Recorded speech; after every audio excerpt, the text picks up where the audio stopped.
دوستو آج میں آپ لوگوں کو چائنا کے ایک ایسے صوبے کے بارے میں بتانے جا رہا ہوں جہاں پر مسلمانوں کی اکثریت آباد ہے۔ یہ چائنا کا وہی صوبہ ہے جس کے بارے میں کہا جاتا ہے کہ چائنا مسلمانوں پر ظلم کر رہا ہے۔ آج میں آپ کو اس کی حقیقت کے بارے میں بتاؤں گا اور یہ بھی بتاؤں گا کہ یہ صوبہ کون کون سی چیزوں سے مالا مال ہے۔ مزید یہ کہ چائنا یہاں پر موجود مسلمانوں کے ساتھ ایسا برا سلوک کیوں کر رہا ہے۔ مزید آگے بڑھنے سے پہلے اگر آپ نے ابھی تک ہمارے یوٹیوب چینل امیزنگ انفو کو سبسکرائب نہیں کیا تو جلدی سے سبسکرائب کر لیں اور گھنٹی کے نشان پر کلک کرنے کے بعد آل نوٹیفیکیشن پر بھی کلک کر لیں تاکہ آنے والی ویڈیوز بھی دیکھ سکیں۔ سب سے پہلے میں آپ لوگوں کو بتا دوں کہ اس خطے کو شنجنگ، سنکیانگ اور سنجیانگ کے نام سے بھی پکارا جاتا ہے۔ سنجیانگ کی 90% آبادی مسلمانوں پر مشتمل ہے۔ چائنا میں جہاں مسلمانوں کو بہت ساری مشکلات کا سامنا کرنا پڑتا ہے، وہیں یہاں کے مسلمانوں پر آئے روز مختلف طرح کی مذہبی پابندیاں بھی لگائی جاتی ہیں۔ دراصل سنجیانگ شمال مغربی چائنا میں ایک خود مختار علاقہ ہے۔ یہ علاقہ پوری دنیا میں اچھی اور معیاری کاٹن پیدا کرنے کے لحاظ سے دنیا بھر میں مشہور ہے، کیونکہ دنیا کی کل کاٹن کا 5واں حصہ یہاں پر پیدا کیا جاتا ہے۔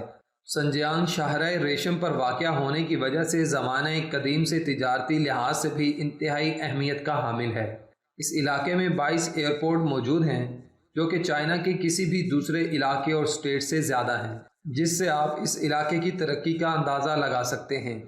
یہاں پر چائنا کا سب سے بڑا نیوکلیئر ٹیسٹنگ بیس بھی موجود ہے۔ 1959 سے 1996 تک اس علاقے میں چائنا نے 40 نیوکلیئر تجربات کیے۔ سنجیانگ میں یہ نیوکلیئر ٹیسٹنگ بیس 10,000 مربع کلومیٹر پر پھیلا ہوا ہے۔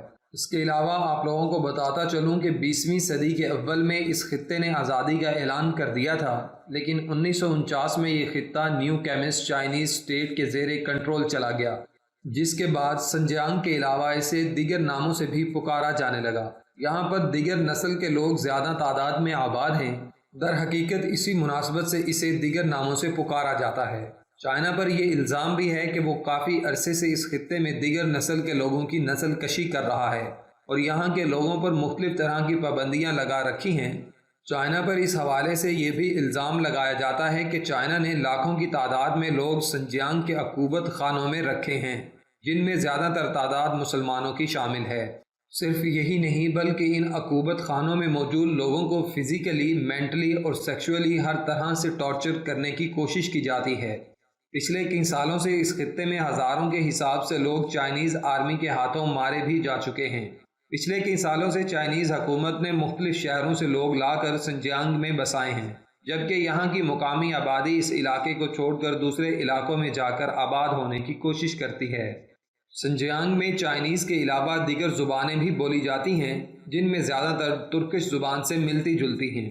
سنجیانگ کی حدود منگولیا، قازقستان، کرغستان، تاجکستان، افغانستان، پاکستان اور انڈیا سے ملتی ہیں، جبکہ مشرق میں ایک چھوٹا سا سرحدی حصہ رشیا سے بھی ملتا ہے۔ سنجیانگ کے رقبے کی بات کی جائے تو یہاں کا ٹوٹل رقبہ 16,64,900 مربع کلومیٹر ہے، جبکہ یہاں کی آبادی تقریباً 2,50,00,000 افراد پر مشتمل ہے۔ سنجیانگ میں مختلف ثقافتوں اور رنگ و نسل کے لوگ آباد ہیں۔ یہاں کا سب سے بڑا نسلی گروہ زیادہ تر مسلمان ہیں، جس کی زیادہ تعداد اسلام کو مذہب کے طور پر مانتی ہے، اس لیے ان کی ثقافت میں اسلام کا بہت بڑا عمل دخل ہے۔ 1960 سے 1970 کی دہائی میں جب چائنیز حکومت نے مسلمانوں پر مختلف پابندیاں لگانا شروع کی تو یہاں پر اسلام بطور مذہب مزید ابھرا۔ اب اگر اس خطے کی تاریخ کی بات کی جائے تو اس خطے میں 60 قبل از مسیح میں یہاں پر پہلی چائنیز سلطنت قائم ہوئی تھی۔ یہاں کے قدیم لوگ خانہ بدوش تھے جو بھیڑ بکریاں پال کر اور شکار کر کے گزارا کیا کرتے تھے، جبکہ آبادی کے کچھ لوگ کاشتکاری کے شعبے سے بھی منسلک تھے۔ اس وقت سنجیانگ چھوٹی چھوٹی مختلف ریاستوں پر مشتمل تھا۔ شاہراہ ریشم کے ذریعے اس خطے میں تاروم سے بھی رابطہ تھا۔ یہاں سے شیشے اور کپڑے کی تجارت یورپ کو کی جاتی تھی۔ 3 صدی عیسوی میں یہ علاقہ دیگر نسل کے لوگوں کے زیر کنٹرول آیا۔ 10ویں صدی عیسوی میں عرب مسلمان تاجر یہاں پہنچے، جن کے اچھے حسن و سلوک اور ایمانداری سے متاثر ہو کر مقامی لوگوں نے اسلام کو مذہب کے طور پر قبول کرنا شروع کر دیا۔ 13ویں صدی عیسوی میں جب منگول مختلف وسطی ایشیائی ممالک کو فتح کر رہے تھے تو چنگیز خان کی قیادت میں انہوں نے سنجیانگ پر بھی قبضہ کر لیا۔ 16ویں سے 19ویں صدی کے دوران یہ علاقہ کنگ مانچو سلطنت کے زیر کنٹرول تھا، جنہوں نے شمالی چین کی طرف سے آنے والے مختلف قبائل کو شکست دے کر اپنے وفادار مسلمان قبائل کو یہاں آباد کیا۔ 1884 میں قنگ حکومت نے سنجیانگ کو ایک علیحدہ صوبے کی حیثیت دے دی۔ 1911-12 چائنیز انقلاب کے بعد چائنا نے سنجیانگ پر قبضہ کر لیا۔ 1928 میں سنجیانگ نے چائنا سے آزادی کا اعلان کر دیا، جو کہ 1949 تک کمیونسٹ چائنا کے تشکیل پانے تک قائم رہا۔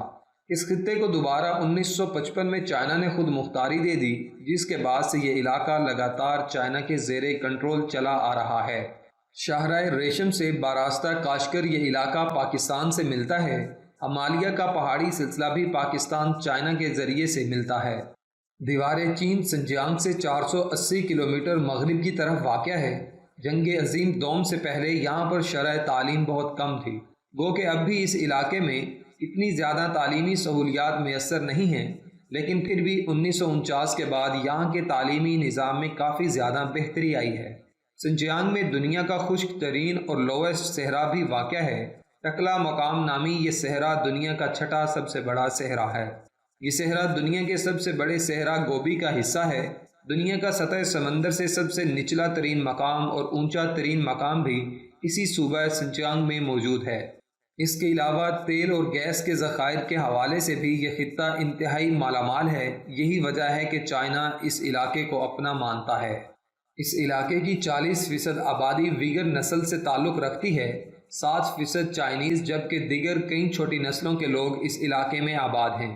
پچھلے کچھ سالوں سے چائنا نے اس علاقے میں ایک اچھا ریلوے سسٹم بھی بچھایا ہے۔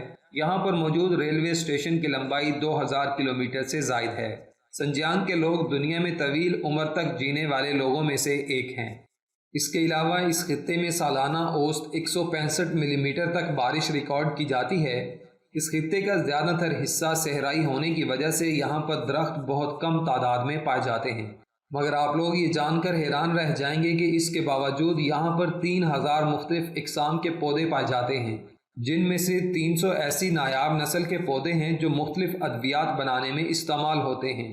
سنجیانگ میں پائے جانے والے قدرتی ذخائر کی اگر بات کی جائے تو کوئلہ، لوہا، زنک، نکل اور کاپر یہاں پر وافر مقدار میں پائے جاتے ہیں۔ اس کے علاوہ یہاں پر 730 ملین ٹن لوہے کے ذخائر بھی موجود ہیں۔ یہاں پر چائنا کے کل ذخائر کا 38% حصہ پایا جاتا ہے، جبکہ یہاں پر تیل اور گیس کے 30 بلین ٹن ذخائر موجود ہیں۔ دوسرے لفظوں میں اگر یوں کہا جائے کہ قدرت نے اس خطے کو ہر طرح کی نعمتوں سے زرخیز کر رکھا ہے تو شاید غلط نہ ہوگا۔ تو دوستو، یہ تھا سنجیانگ۔ آپ لوگوں کو سنجیانگ کے بارے میں دی گئی تمام تر معلومات کیسی لگی کمنٹ کر کے ضرور بتائیں۔ ویڈیو پسند آنے کی صورت میں اسے اپنے دوستوں کے ساتھ فیس بک، واٹس ایپ اور دیگر سوشل میڈیا سائٹس پر بھی شیئر کریں تاکہ ہماری حوصلہ افزائی ہو سکے۔